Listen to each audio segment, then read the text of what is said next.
So my first layer is cured and it's ready to pour the next wave.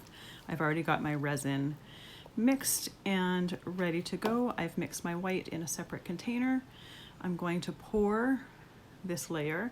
Now this particular layer, I'm going just about right to where the white line was for my first layer. The purpose of this one is so that it has a little bit of dimension to it. That wave is a little bit, has a rolled edge and just a little bit of dimension. It'll be a little bit flat if I left it without adding this wave. And as I'm pouring my clear, I'm going to use my gloved hand and run it down the side, making sure that it's nice and even along the side. What this tends to do is when the resin runs over the edge, as it does, it tends to make it run a little bit more even so that you don't have ridges and drips. You're still gonna have a little bit of ridges, but it's just gonna even it out and help it to run down the edge a little bit more evenly. So I'm going just about to the white part there. And I keep going over the edges several times just to make sure that it's good and even over everything.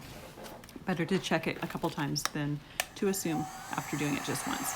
So I'm using my heat gun now with the wide tip, just on a low setting, and I'm removing any of the bubbles that have risen to the surface. And again, take your time doing this. As you're doing this, it's going to heat the resin up a little bit, more bubbles are going to raise to the surface. So you want to just make sure that you keep doing it until the surface is completely clear and even.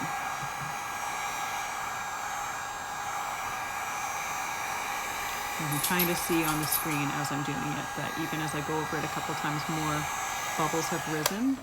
So you definitely have to go over it more than once. Once nothing else is popping, you're going to pour your white layer. And I tend to try to do this in a thin line.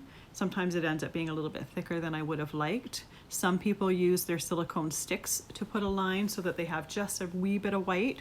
You need to find what is your personal preference. I would try both ways and you see which way you prefer.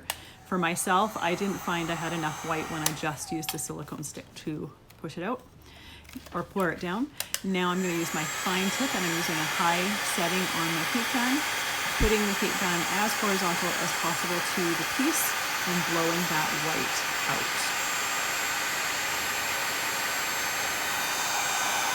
And then after I've done that, I'm going to blow out that edge that has developed over the piece. Now I'm taking my baking torch and I'm just going to do a light torch over the entire surface. You only want to do a light torch. You don't want to do a heavy torching because you can burn your resin and it'll change the way it cures. So now I'm putting my container over top.